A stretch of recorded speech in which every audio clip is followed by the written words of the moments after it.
Are both theists and atheists missing the point?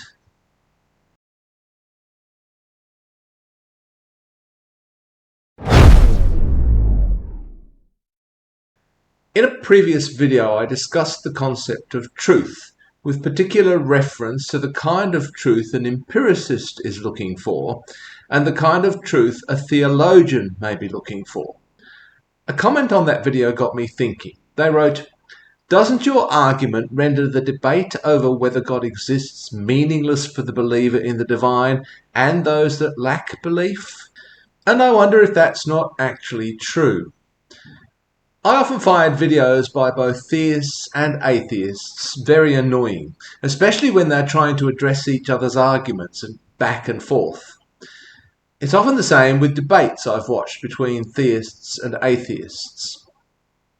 In my earlier video, and I'll leave a link to that below, I addressed the question of whether there were different kinds of truth.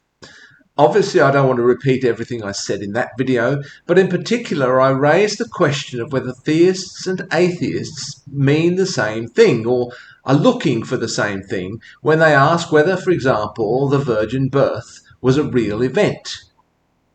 I suggested that for the atheist, particularly the empiricists among them, the question is one of fact. Did the virgin birth take place as described or not? This is the truth they are looking for. On the other hand, the theologian, and perhaps the theist in general, may understand the truth of this story more in terms of the meaning of the story, namely something like this: that God is intimately involved with the appearance of Jesus in the world. The coming of Jesus into the world is a divine initiative. Jesus is uniquely of divine origin, and in some way he partakes of the nature of divinity. These are the truths the theologian takes away from this story, after some reflection. I'll come back to that in a little while, because maybe it's not quite as straightforward as that. I also raised the question of how these two kinds of truth may be related to each other. Do these theological truths depend on the factual truth of the story, as the empiricist understands that, or are they independent of these facts? I think some theologians would say they depend on the truth of the story, and others would say that they do not. Perhaps most theists who are not trained in the discipline of theology would be inclined to say that, yes, indeed, the theological truths do depend on the factual truth of the story. If we extend this discussion to the more general question of whether or not God exists, which is, after all, at the heart of the debate between theists and atheists, the question becomes, I think, what kind of truth claim is this statement, God exists? Is that intended to be a statement of objective truth and empirical observation, or is it intended to be a meaning kind of truth? I'm not sure whether those categories are adequate, but let's work with them for now. I think what this line of thought reveals, to me at least, is that the theist has a dilemma. If they can demonstrate that God directly causes things and that is actually observable and measurable, then I think God just becomes another thing in the world, a thing that exists in the same sense that other things exist. But I suspect that the atheist won't accept this as God, this thing among other things. Why call this one thing God? If, on the other hand, the theist concedes that God and God's causality is transcendent, somehow outside time and space, then God becomes intrinsically unknowable and unprovable, at least in terms of providing empirical proof. So I guess I'm saying that by definition, that is, by the definition of the God of theologians like Thomas Aquinas, if the existence of God can be proven in an empirical manner, then this is not God at all. If a theist is claiming that God exists is a statement of the same kind as the chair I'm sitting on exists, then this being is not God, but just another thing among many things. If, however, they're claiming that God is transcendent, outside time and space, etc., then God exists is not the same kind of statement as this chair exists. It's not an empirical statement. It can't be by definition. So even if the statement God exists is true, it's not the same kind of truth. One problem arises when theists think that God exists is indeed an empirical truth.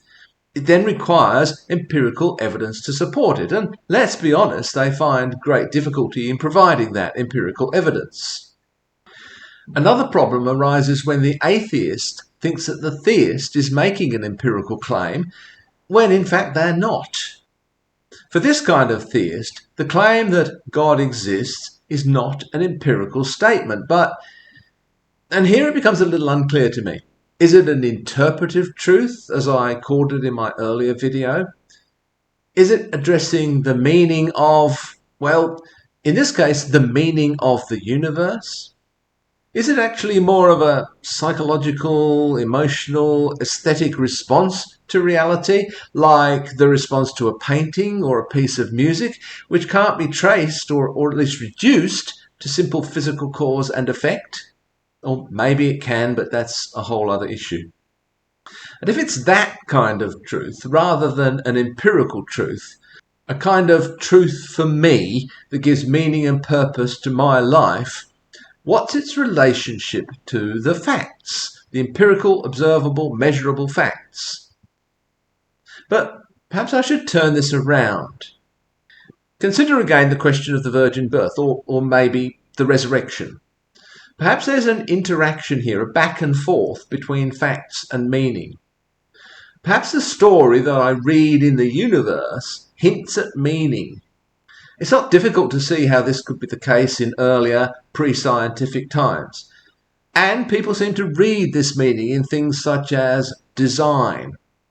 People have a predisposition to recognize patterns, and they're quite likely to see patterns where there aren't any. But let's concede that at some point in human history, it wasn't surprising that people perceived patterns or imagined patterns which hinted at meaning in the world around them. People were probably even looking for meaning, searching for meaning in a chaotic, dangerous world. They read the story of the world around them, the original Bible, and drew meaning from this story.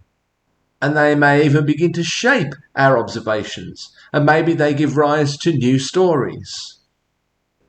I also did an earlier video on the resurrection concerning whether this was true in the measurable, observable sense. Again, I'll leave a link to that video below. This generally revolves around the question of whether the tomb was actually empty, whether this is an empirical truth. I argued in that video that I didn't think that the belief in the resurrection as truth depended on this contingent fact, that it depended instead on the disciples' experience of the risen Christ. Even if you were to prove that the tomb wasn't empty as a matter of fact, I don't think this would affect people's belief in the resurrection. There's a possibility that the disciples had no idea where Jesus' body was. Maybe he was buried in a mass grave, as often happened. Maybe the whole Joseph of Arimathea empty tomb story was created later to express the meaning of the disciples' experience, that death did not have dominion over Jesus. Death wasn't the last word. Maybe the story of the virgin birth was also created later to express the meaning of the disciples' experience of Jesus as in some way divine. The story is not essential for that belief. The Gospel of Mark has no birth narrative. Paul never refers to any birth narrative. There is a meaning of Christ that exists among the disciples that is an interpretation of his life among them and of some kind of experience of Jesus' presence after his death. This meaning is expanded and developed later, but it includes the central ideas that God was particularly manifested in Jesus in some way, and that the death of Jesus does not bring that to an end. As I indicated in my previous video, I don't think there's any direct line from the actual facts, whatever these may have been, to this new theological truth. And these truths are probably independent of these facts. In the same way, the fundamental claim that God exists is a claim of theological truth, not empirical truth. It's an interpretation of the story of the universe. It's what the world means for the theist. I may not have expressed this very clearly, and there may be counter-arguments that can be presented. But I do think that participants on either side of the debate about God's existence are sometimes not operating within the same framework, so they talk past each other. One is talking about facts, and one is talking about meaning. Alternatively, it sometimes seems as though the theist has actually accepted the framework of the atheist, usually an empirical framework. They have accepted the atheist's ground rules and have thereby made it impossible to demonstrate the existence of any kind of being that the atheist would actually accept as God. Just a final word.